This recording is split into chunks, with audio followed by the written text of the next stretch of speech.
Chapter 1, First Impressions. Zervac had seen a lot in his years as a diplomatic observer for the Galactic Concord. He'd survived the Poison Nebula, had dinner on the Francine moons of Volcaria, and even once witnessed the Gorith Expanse mating rituals, an experience he wished dearly to forget, but nothing prepared him for the humans.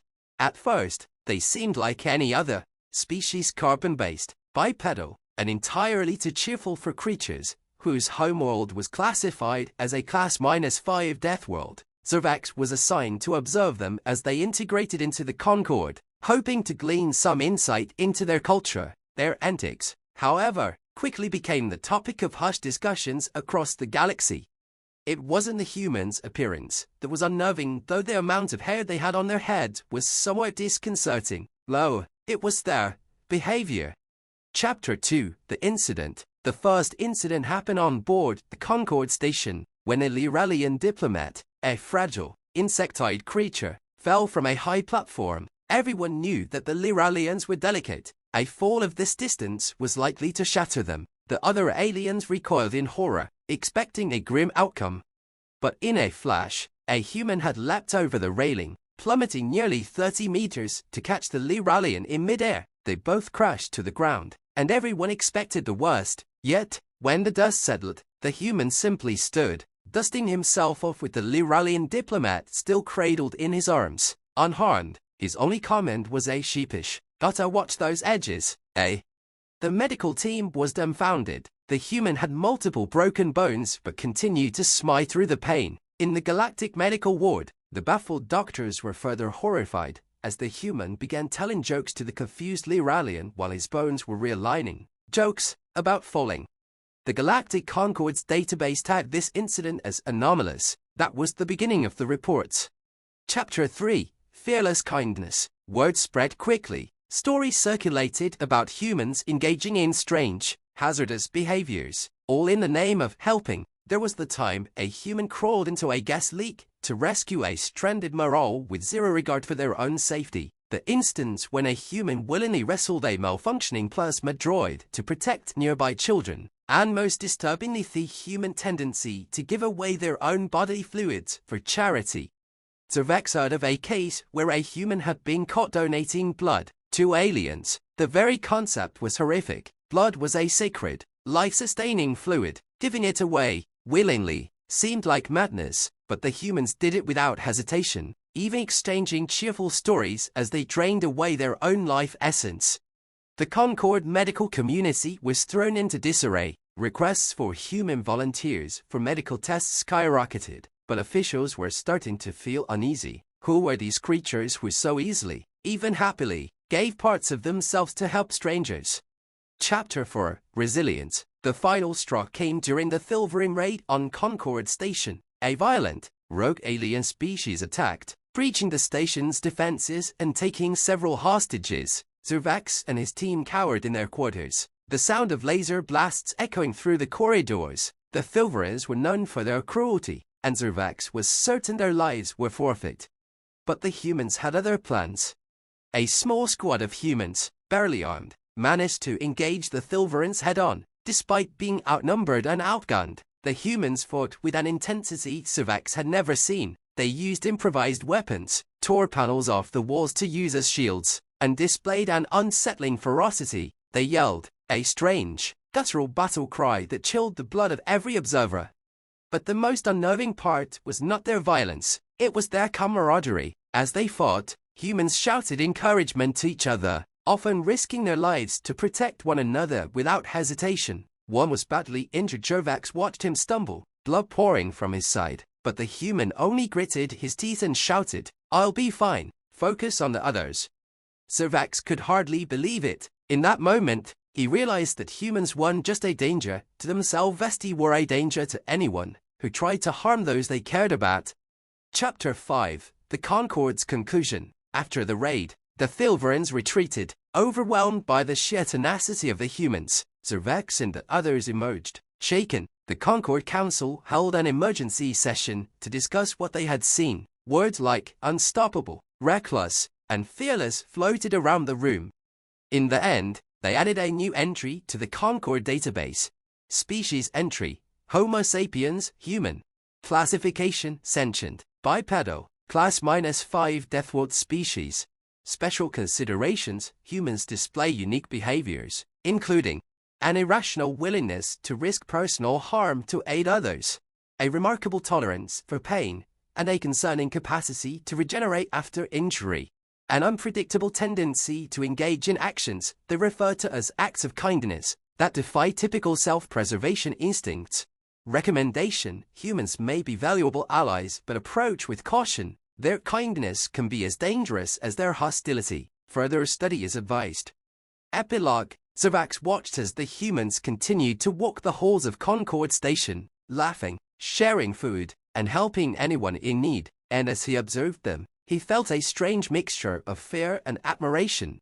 For Servax understood that the humans were unnerving not just because they were dangerous, but because they cared so fiercely for others. And in a galaxy where survival was the prime instinct, that kind of selflessness was the most frightening thing of all.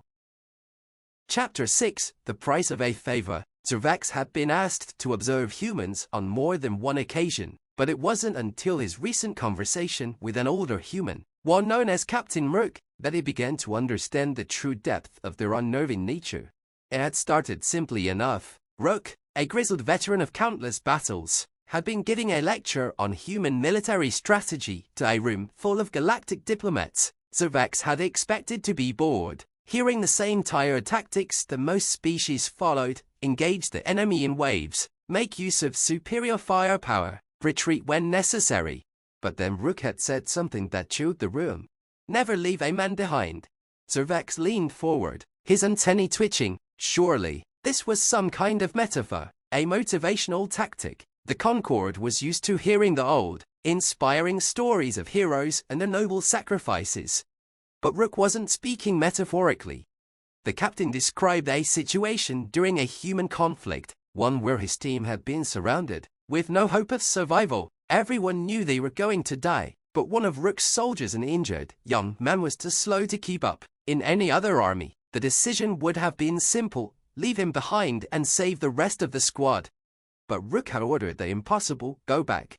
He'd personally returned to rescue the soldier. The operation had taken hours. They'd been under fire the entire time, and by the end of it, Rook had lost several men. His left leg was shattered, and his arm nearly severed. Yet the soldier was saved. The price had been steep. The room had been silent. It was unheard of, an impossible act of loyalty and disregard for self-preservation. Servax had felt a twinge of discomfort. The humans weren't normal. They didn't think like anyone else. To them, personal survival, when measured against the well-being of their comrades, was secondary. Chapter 7: The Human Dilemma. Weeks later, Servax found himself standing in the aftermath of a tragedy, one that the humans had caused. A young human had been discovered on the outskirts of the station, badly injured. He had wandered into a restricted zone, activated an ancient and dangerous reactor, and triggered a massive explosion. The result was catastrophic. The Concorde's decision had been swift: remove the human immediately. He was a danger to the peace and safety of the entire station. However, Servax had overheard something that made his skin crawl.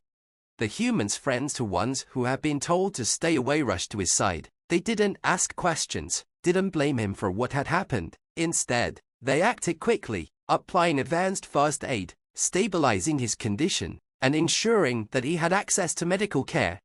Servax had watched, stunned. Even after all the destruction, even after the chaos caused by their friend's mistake, the humans were still united, still willing to give their all for the one who had caused the disaster. Why?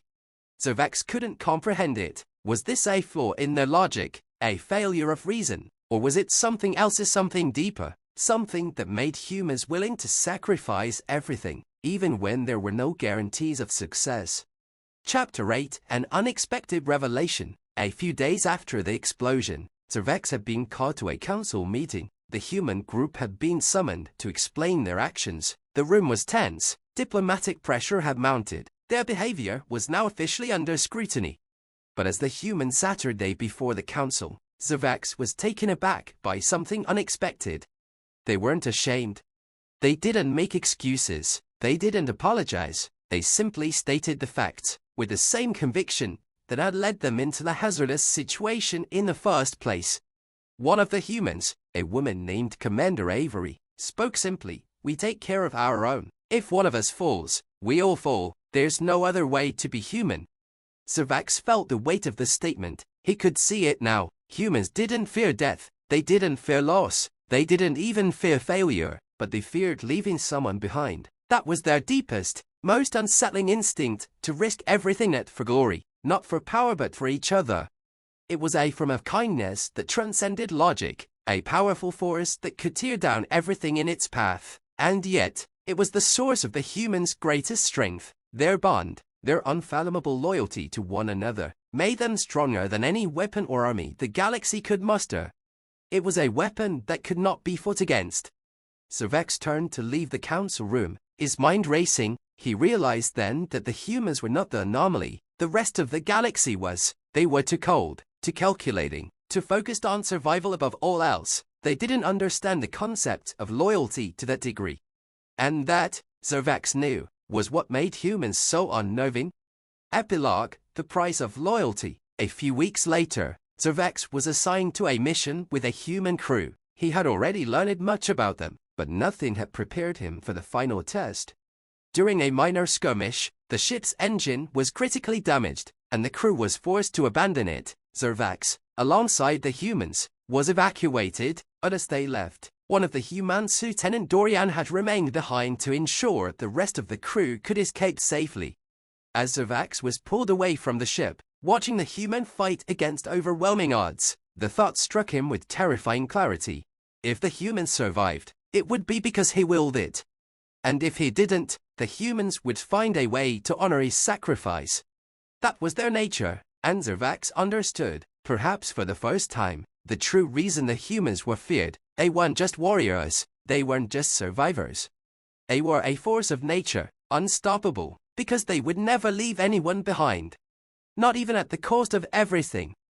Chapter 9, The Reckoning. The mission had gone terribly wrong. Servax had never imagined that a seemingly simple reconnaissance would turn into such a catastrophe. The ship had been in the outer rim of the galaxy, an uncharted sector, full of hostile forces and dangerous terrain. The humans had handled the situation with their characteristic bravado, but Servax wasn't prepared for the aftermath. Lieutenant Dorian hadn't made it. His body was discovered, buried under the wreckage of the ship's hull. An attempt to ensure that others could escape. The humans didn't mourn in the way Servax had expected, with tears and endless grief. Instead, they honored him. They buried him with military precision, each one of them offering a word of respect. But there was something different about it. They weren't merely honoring the death, they were vowing to carry on his fight, to finish the mission he has started. And that's when Servax truly understood. Humanity wasn't just about individual strength. It wasn't even about survival. It was about collective strength, a bond so unshakable that they could push forward even when the cost was the highest. Chapter 10, The Human Dilemma. Servax began to observe them more closely in the days that followed. The humans were no longer just a source of curiosity, they were a puzzle, one that he desperately needed to understand. The crew that had survived the mission, Dorian's comrades, continued their work as if nothing had happened. They were still fighting, still strategizing, as if the loss hadn't shaken them to their core. Servax had heard stories of how the humans grieved, how they would fight to the last breath for each other, but he had never fully understood it until now. What drove them? What made them throw everything away for their comrades? It wasn't until he overheard Commander Avery speaking to another officers that he understood. "They are our brothers and sisters," she had said, her voice steady despite the loss. "We don't leave family behind, not for anything." Servax had been stunned. The human surge, and every one of them considered themselves to be bound by something more than just military protocol. It was something far deeper than duty or honor. It was a bond that tied them together, unshakable and unyielding. "Even in death, we're a team," Avery continued, "and we will always fight to keep it that way." Servax felt a cold chill spread through his exoskeleton. It wasn't just the humans' loyalty that was unnerving, it was their willingness to embrace the impossible for each other. They would never stop. They could never stop, no matter the cost.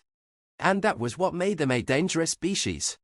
Chapter 11, The Unseen Cost. It wasn't long before the consequences of this loyalty became even clearer. The ship they had commandeered after the Crescents thought to be lost was ready to continue its mission, but the human crew, now hardened by the loss of Dorian, made an unexpected request.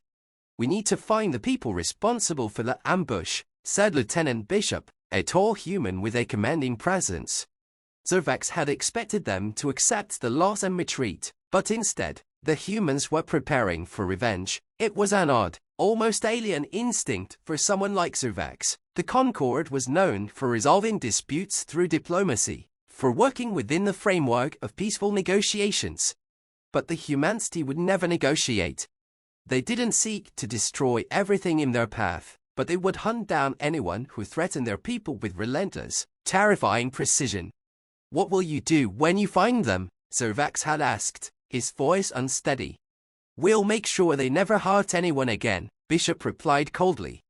Zervax had never heard such certainty in a being's voice before. There was no fear, no hesitation, just a burning desire to protect what was theirs, no matter what. He watched the crew prepare, watched them load weapons, form strategies, and reinforce their bond with each other. They had lost a comrade, but they had gained an unspoken resolve. Humanity, Zervax realized, wasn't just about surviving, it was about perpetuating the survival of their people. It was a species that would not stand by while anyone threatened their own. They had an entire galaxy to explore, to conquer, to protect, and they would tear down any obstacle that got in their way. Chapter 12, The Final Test. Zervax was a part of the mission. He had no choice. He was assigned to accompany them, to record the events, and to observe. The human crew was determined, and there was no way they were letting him sit out, even if he had never been a part of their squad. They tracked the ambushers to a derelict space station on the outskirts of the galaxy. The station was dark, abandoned, and held the unmistakable scent of death. There were no signs of life, no movement in the shadows, but the humans didn't hesitate. They moved in, systematically clearing rooms, checking every corner, every compartment. Zervax couldn't help but feel a deep sense of unease. They weren't just searching for survivors, they were hunting. The humans were predators, and the galaxy was their prey. Finally, they found them. The enemy, a brutal pirate gang responsible for the ambush, was holed up in the lower levels of the station. They had prepared for the humans, but they hadn't expected this. The humans' assault was swift, surgical, and brutal. Within minutes, the pirates were subdued. No one had died, at least, not yet. The leader of the pirates, a hulking creature who barely resembled a sentient being, was kneeling before them, surrounded by the human crew. Zervax expected the humans to demand answers, to seek vengeance, but what happened next was more terrifying than anything he had ever witnessed. Commander Avery stepped forward, her eyes cold and focused. "You will never harm anyone again, understand?" The pirate leader snarled in defiance, but before he could respond, Avery raised her hand. "The price you will pay will be your life, but you won't die yet. You will live, knowing you will never escape us." Zervax gasped. The humans' cruelty wasn't in the kill, it was in making the pirates understand the one thing that mattered most. They would never be free. The end. Chapter 13, The Galactic Reckoning. After the raid on the pirate station, Zervax found himself in an impossible position. He had watched the humans' relentless pursuit of justice, their dedication to each other, their unbending will, and he couldn't help but feel a growing sense of awe. But there was also a deep, nagging fear. Zervax had seen what humans were capable of. He had witnessed their ability to push through every barrier, to sacrifice for one another without hesitation, and to never back down. But what happened when that unrelenting resolve was directed at the entire galaxy? The Concord Council had already begun to notice. There had been whispers of human influence growing ever stronger, spreading throughout the known universe. The humans had become a force, not just because of their military might, but because of their convictions. The humans were changing things slowly but steadily. They didn't just fight battles, they fought for ideals. They fought for those who couldn't fight for themselves, and that, Zervax feared, would be the ultimate challenge for the galaxy. Was it possible to stop them? Chapter 14, The Council's Dilemma. The Concord held an emergency summit. The topic was clear: humanity's growing influence. The council was split. Some argued that humanity's presence was a boon, Their ability to fight, to protect, and to stand by their allies was invaluable, but others saw them as a threat, a force that could destabilize the fragile peace the Concord had worked so hard to build. Savac sat there silently at the table, his antennae twitching with unease. He had spent years observing the humans. He had watched them conquer challenges that would have broken other species, seen them embrace impossible odds and rise from the ashes each time. And yet, there was something about them that made him deeply uncomfortable. It was not their power that terrified him, it was their unpredictability. The council debated fiercely. There were suggestions that humanity should be isolated, monitored, and contained before they became too powerful. Some even called for military action to neutralize the humans before their influence spread too far. But then, an unexpected voice spoke up. Commander Avery. Zavac's eyes widened as she stepped forward. Calm and resolute, she was one human among thousands, but somehow, her presence seemed to command the room. She was a symbol of everything humanity, represented strength, loyalty, and an unwavering will. "I'm not here to ask for your permission," she began. "I'm here to make one thing clear. We will protect our people, we will defend the weak, the helpless, and the oppressed, no matter what, and if that means taking the fight to those who seek to destroy what's good in this galaxy, then we will do it." Savax felt a chill race down his spine. It wasn't the threat in her words that unsettled him, it was the certainty, the quiet, inevitable resolve that rang in every syllable. The room fell silent. Avery continued, "If that's something you fear, then I suggest you prepare, because humanity does not stop. We won't bend, we won't break, and we won't ever leave anyone behind." Savax watched as the council members exchanged uncertain glances. Avery wasn't threatening war, she wasn't declaring dominance. She was stating a factone that was so terrifyingly absolute that even the most powerful members of the Concord were hesitant to challenge it. The human species didn't just fight, they fought for something deeper, and in the end, that might be the greatest weapon of all. Chapter 15, A New Order. The Concord was in turmoil, the debate had escalated, but one thing had become clear: the humans were not to be underestimated. The council realized that if they tried to oppose humanity, they would be facing a war they couldn't win. The humans' willingness to fight for their ideals, their unyielding commitment to justice, made them formidable opponents.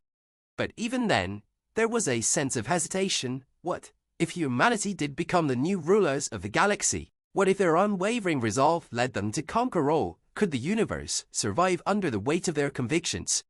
Savac sat there alone in his quarters, contemplating the future. He had witnessed humanity's might and power firsthand, but it wasn't just their strength that terrified him, it was the cost of that strength. Humans didn't simply fight battles, they fought for each other. They fought for what they believed was right, no matter the consequences. They would risk everything, even their own lives, for that. And now, that fight had grown beyond them. It had become something larger. It had become the fight for the very soul of the galaxy. Savax knew that the humans weren't just a species of warriors, they were a movement that would reshape the universe in their image. And the galaxy, as it stood, was unprepared. Chapter 16, The Human Legacy. As the weeks passed, a quiet transformation took place. The humans, once isolated and considered a curiosity by the galaxy, began to form alliances. Their reach extended further than anyone could have imagined. They spoke not just of military might, but of peace, of freedom, of justice. They inspired others to join them, species who had long been oppressed, who had lived in the shadow of more powerful empires, began to rise with the humans. And with every new ally, the Concord felt the weight of what was happening. The humans were reshaping the very fabric of the galaxy, and there was nothing anyone could do to stop them. Savax understood now what had been unsettling all along. It wasn't their power, it wasn't their violence, it was their vision, their relentless pursuit of something better, something greater. The humans were not just fighting for survival, they were fighting to create a new future, a future in which they never left anyone behind. For Savax, the conclusion was inevitable. Humanity had already won, not by conquering with force, but by conquering with purpose. And now, the galaxy would have to decide whether to stand with them or face the consequences of standing against them. The end, for now. Humanity's strength wasn't in their weapons or their endless wars, but in their unyielding desire to protect, to fight for what was right. and to never let anyone fall through the cracks. As the galaxy watched, one thing became certain. The cost of kindness was high, but for humanity, it was worth it, and it always would be.